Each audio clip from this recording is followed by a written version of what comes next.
Replacing the program originally scheduled for this time, the National Broadcasting Company now presents a special broadcast by Jack Benny from somewhere in Egypt.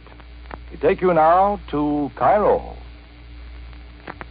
Grant Parr speaking from an American supply base near Cairo, Egypt. It's 1 o'clock in the morning, and to our American audience, it may be a strange time for a show. But here it is the most comfortable time of a working day of almost unbearable heat. Regardless of the heat, supplies must get to our fighting front. Tanks and guns must be repaired, and the men of the service of supply are dedicated to this job. This morning, these men are being entertained by the greatest aggregation of stores ever to be sent to the Middle East by USO camp shows. Here comes a GI greeting to Winnie Shaw, Anna Lee, Larry Adler, and Jack Benny.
Now your soldier announcer, Corporal Fred Foy. Ladies and gentlemen, as many of you know, the main coin of Egypt is called the piastre. The piastre is worth 4 cents. That's right. So tonight we bring you the only man in Cairo who can get plastered on 2 piastres, Jack Benny.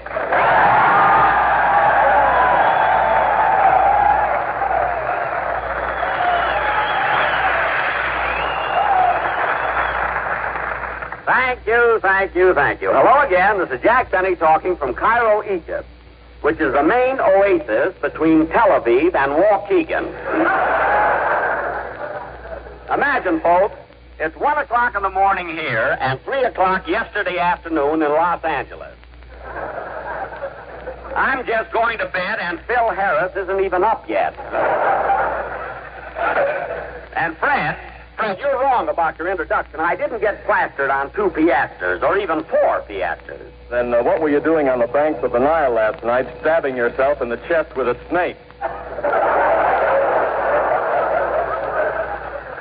Well, look at the publicity it got for Cleopatra. I gotta keep my name going, kid. You know. But good heavens, man, Cleopatra died as a result of doing that. I know, Fred, but I wasn't worried about that. You see, the snake I grabbed hold of looked up at me and said, "It won't do you any good, buddy. I'm from Palm Springs, and I'm here on a vacation." But, Fred, this trip to me is really amazing. I can't believe I'm in ancient Egypt. Oh, this is a great place, all right. Tell me, Jack, did you pick up any souvenirs to take home? Souvenirs? No, I didn't, Fred. A British soldier tried to sell me a souvenir, but I didn't feel like buying it. Why not? Oh, I don't know. What can I do with an Italian general? I mean, airmail at 80 cents a pound. And besides, now I know a guy who can get them for me wholesale, But, Fred, look at the souvenir I did get last week. This'll knock your eye out. Look. Let's see that. Here you are, a genuine Egyptian handbag. I bought it for Mary. Egyptian? Why, Jack, this handbag comes from the United States. What? Look. Here it is right here. It says, made in Minneapolis. Minneapolis? Well, I'll be darn these glasses. I thought it said Heliopolis.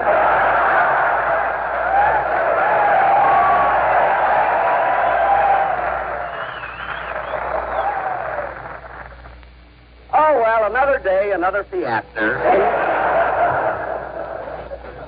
But, Fred, I really had a great time here in Egypt. I've seen the pyramids and the Sphinx and the Nile. Gosh, imagine seeing the Nile River. I can't believe it. You know, Jack, there's an old saying about that river. He who drinks of the waters of the Nile will return again. I know, Fred, I know. I took a drink of it last night, and I returned a little sooner than I expected.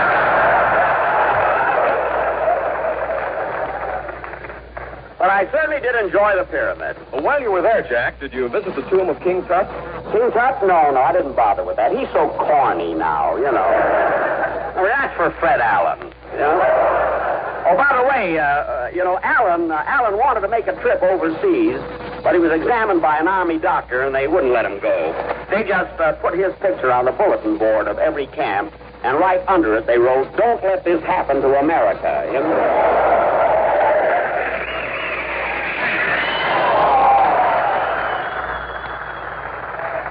Thank you, fellas. Heaven bless you for that. Thank you. Anyway, we were talking about the pyramids, weren't we, Fred? Yes, I wish your first name wasn't Fred. I hate that. Incidentally, Jack, did anyone ever tell you how long it took to build one of those pyramids? No, Fred. How long did it take?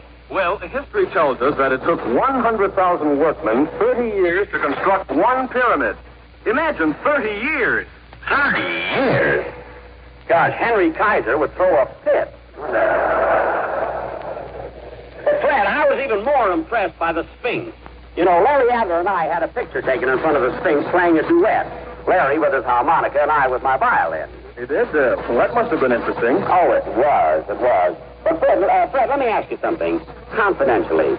An ancient goddess like the Sphinx wouldn't know a word like phooey, would it? No, of course not. I guess it must have been the wind, I guess. I was worried there for a minute. Oh, hello, Larry. Saida, Jack, Saida.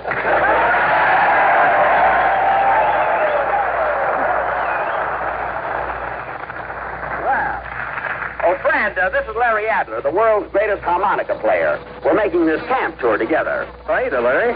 Hey, what's this Saida? That means your laundry won't be back for 3 days. Oh. No, fellas. Saida is the Arabic word for good day. Oh, yes, of course. Saida, good day. You mean like, did you have a Saida at the races?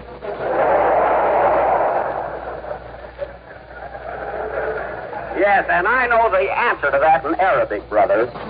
Shihal by Eid Limihata. That means, where's the nearest hot shop? You know, Larry, you ought to stick with me all the time we're in Egypt. I can be of great help because I speak their language fluently. You do, eh? Oh, definitely. I know a lot of words like mafi, bakshish. Oh, really? Tarbouche, fuller bruche. Oh, a lot of them. For instance, Larry, and keep this under your fez. If you want to get somewhere with a pretty girl here, you call her over and say, "Ma fiche, tut." It never fails, you know? As a matter of fact, Jack, my fiche is the one word that makes me homesick to the States. Remember Rudy Valley when he used to sing it every week? My fiche is your fiche, your fiche is my fiche.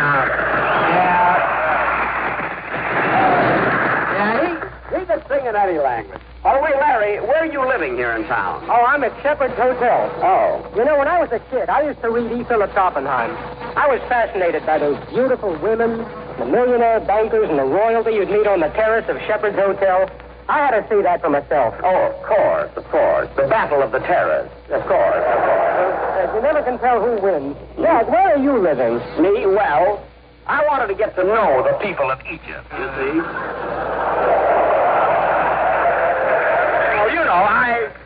I wanted to be in their atmosphere, so I'm living at the Abdullah Abu Mustafa Ben Hassan Aeroport.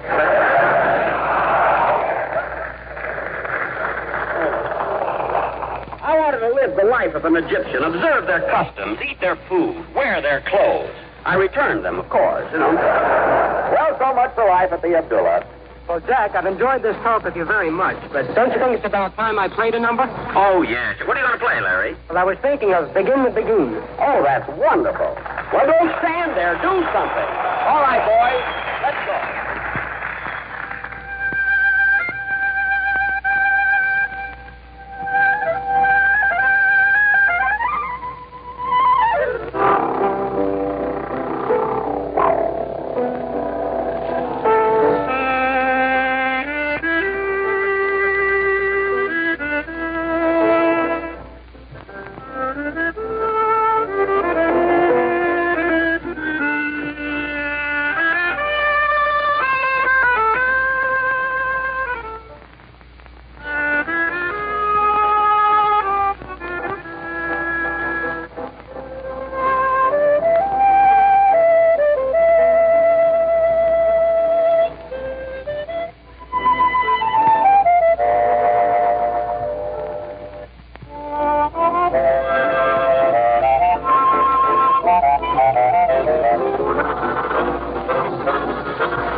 being played by Larry Adler and accompanied in a grand manner by the Sky Blazers under the direction of Major Hittenmark.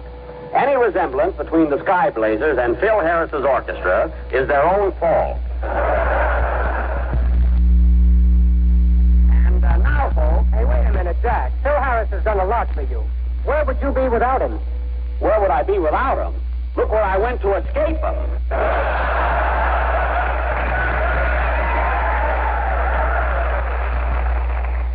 And now, folks...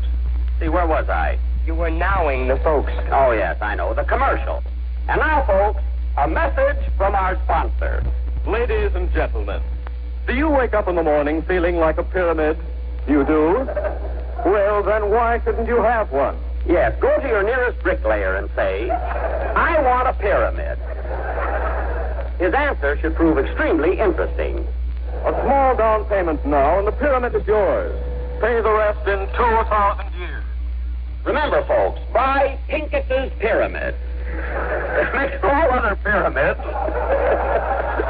It makes all other pyramids look alike. Buy your pyramid from Pincus. Your pyramid from Pincus.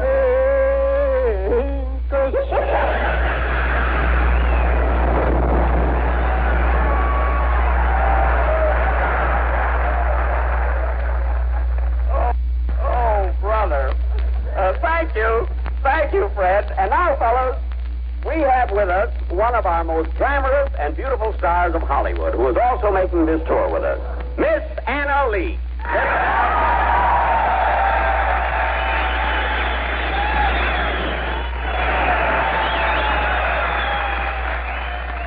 Thanks, fellas. Thank you very much. Saida, babe. Saida. By the way, Anna, how do you like the tour so far? You been having fun? Oh, Jack, it's been wonderful entertaining our troops. The boys have been grand to me. And such gentlemen. Really? You know, Jack, I don't think we needed you along as a chaperone after all. Well, I didn't come along as a chaperone. I came to be your leading man in our show. But, Jack, remember, the plans were changed. The boys didn't want to see Life with Father. That's not the point. Anyway, Larry, I don't see why you should have all the love scenes. Anna, I don't see why you should have all the love scenes with Larry. Don't I know how to kiss, too? Jack, that you'll never know until you've taken up the mouth organ. What are you talking about? Your last leading man was Paul Muni. If he played a harmonica, it was smothered in his beard. Now, wait a minute, Jack. Don't start panning Paul Muni. After all, who else could play Zola? Vincent Lopez. Don't you ever read Downbeat? Anyway, Anna, now take that picture you made with Ronald Coleman, My Life with Caroline. There's no reason why I couldn't have played that part, is there? Well, I don't know, Jack. You see, Ronald Coleman wore a little mustache, which gave the role a certain distinction. Well, there's no reason why I couldn't have worn a mustache. I could have grown one as easily as not. Yes, but, Jack, this particular part also called for a slight British accent. It was very important to the story. Well, I could have developed a British accent, a broad A here and a dropped H there. It's very simple. Well, there was another thing, Jack. The character itself calls for a very, very generous husband. A man who lavished expensive luxuries on his wife. Money was absolutely no object. And now, ladies and gentlemen, for our feature attraction this evening, we are going to offer... Another thing, Jack. All right, Anna. Okay. See you later. For our feature attraction this evening, we are going to offer... Hello, Jack. Hiya, fellas. Well, hello, Ray.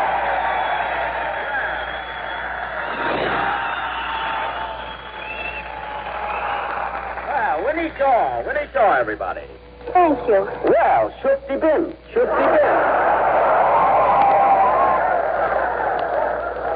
I know all that stuff. You know, folks, Winnie is the singer with our troupe and one of America's favorites. And she came here prepared to do a number. What's it going to be, Winnie? Well, if it's all right with you, Jackie, I'd like to sing the number I've been associated with, Lady in Red. That's swell. Go ahead, Winnie. Let's hear it. Oh, hold it just a second, Winnie. Come in. Yes? عندي حاجة مسكرة عشان الخواجة جاك بيني. What was that? He said he had a special delivery for you, Jack. Oh, well, I'm Jack Benny. Give it to me. بكشيش.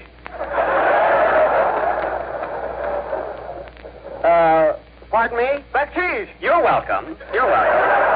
All these fellas are so polite around here. Jack, bakshish means a tip, a gratuity. Oh. Manana, brother, manana. Well. Hey, fellas, look. A letter from Mary Livingston.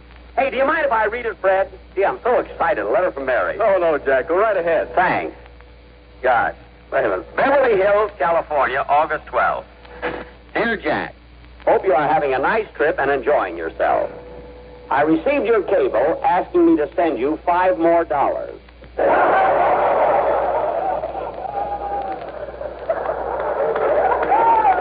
I told you before you left home that $20 wasn't enough to take with you on a 3-month tour through Africa.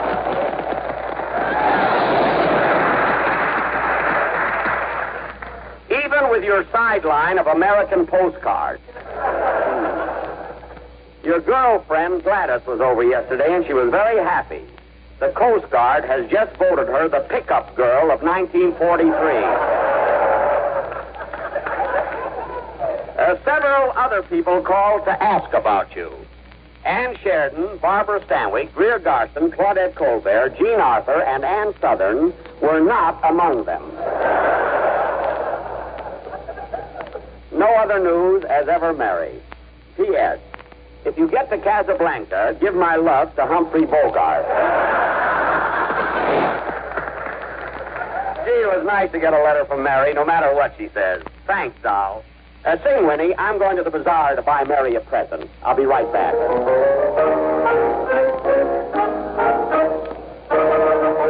Oh, the lady in red, fellas are crazy for the lady in red. If she's sexy or wealthy, what a personality. Oh, the lady in red, is crazy when the town is in bed. Dancing and dying, shining with her personality. She's very proper, nothing more than a proverb. Oh me and oh my, that's a stop her. She'd be a dangerous gal if he should ever meet the right guy or the lady in red. Fellas are crazy for the lady in red. If she's dusty or busty, what a personality. Very proper, nothing more than a flower. Oh me and oh my, she'd stop her. She'd be a dangerous gal. She should ever meet the right guy or the lady in red. Fellas are crazy for the lady in red. If she's dusty or busty, what a personality. I mean that lady in red.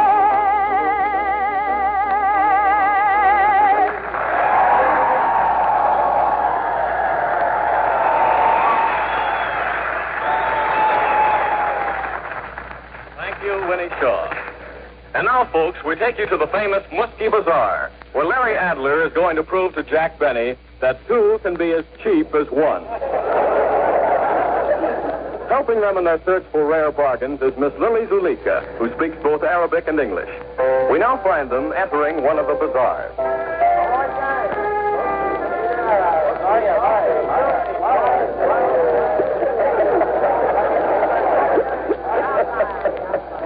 Well, here we are, Larry, a real Egyptian bazaar. Did you ever think we'd see anything like this? Amazing, isn't it? Now, Miss Zulika, you stick right with us. Oh, I will, Mr. Benny. But remember one thing. Do not accept their first price. You've got to bargain with them. Get everything as cheaply as possible. Cheaply as possible. Don't let me forget that, Larry.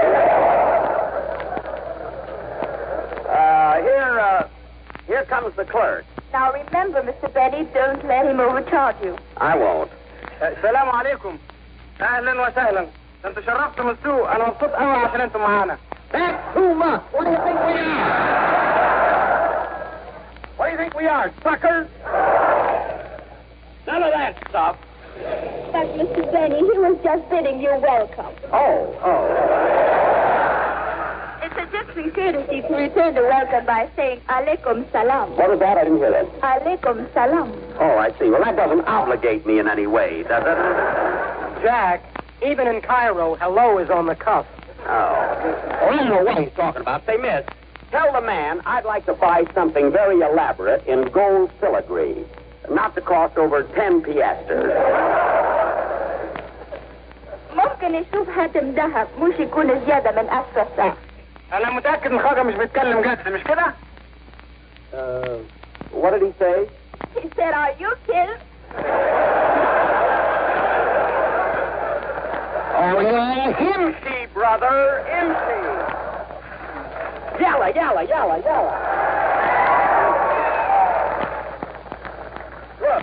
Look, miss, tell the man who I am. And also that I'm not going to buy anything unless it comes down from those tourist prices. Yes, sir. إذا كان عايز تبيع لازم تديله الطلب اللي بيطلب علشان هو من أمريكا. اسمه جاك بيني. Jack Benny. Losing time. Everybody else.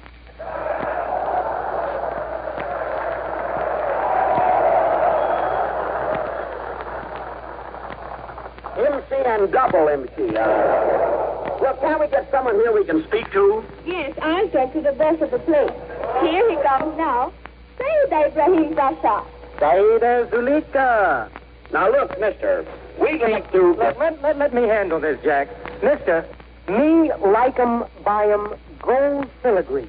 Very, very cheap. Savvy? Very interesting. You're an American Indian, I presume.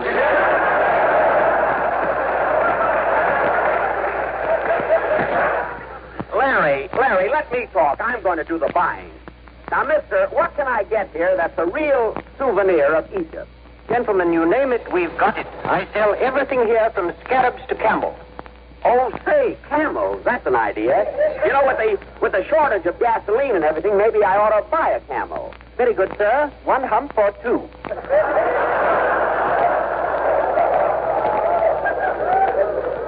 Oh, is there a difference? Oh, yes. You see, a 1 hump camel can go 7 days without a drink.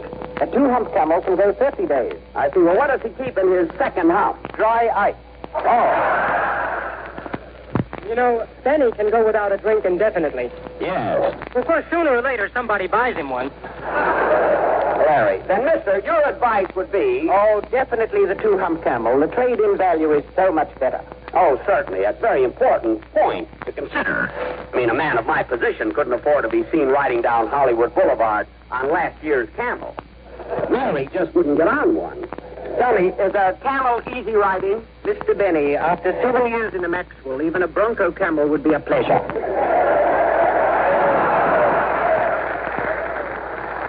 I understand. I'll take the 2 hump camel. Now, where shall I deliver it? At Shepherd's Hotel, care of Mr. Adler. I'll pick it up in the morning. Well, goodbye, sir. Goodbye, and thank you very much. Goodbye, Miss Zulika. Thanks for your trouble. You're welcome, I'm sure. Come, Larry. Let us away. Okay, Jack. I think we made a good buy. Yeah. Gosh, what a colorful street this is. Really? Listen to that. That's real native music. Just what you came over here to get. Hey, let's follow this guy.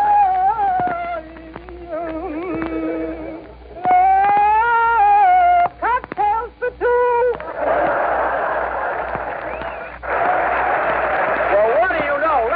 Larry, come here. Larry, what kind of a singer is that? I don't know. Hey, Ismail, what kind of a singer is that? I don't know. Hey, Abdullah, what kind of a singer is that? I don't know. Hey, Sam! Never mind. It's not important.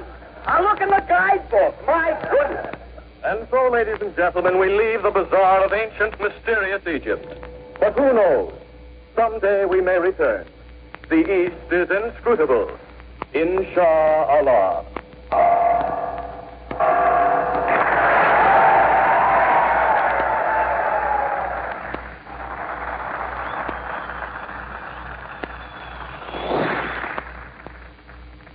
Ladies and gentlemen, the big news last week was Italy's surrender. Here is a first-hand account of the invasion that preceded the surrender by probably the first American reporter to set foot on enemy Europe.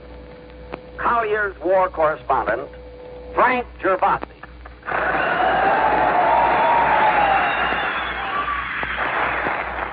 Thanks, Jack. But first, before I talk about my work, let's talk a little about yours. I've just returned from a battle, but you've just come back from watching men work who make battles and victories possible.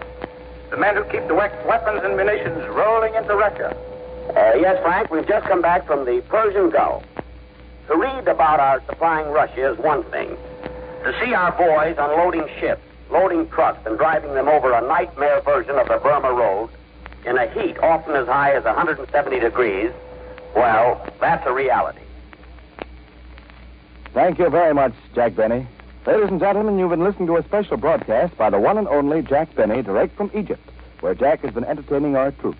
Jack will be back soon in Hollywood. Others appearing with him today on this unusual broadcast were Larry Adler and his harmonica, Anna Lee of the screen, and Winnie Shaw, the well-known young singer. This broadcast came to you from Cairo, Egypt, and New York.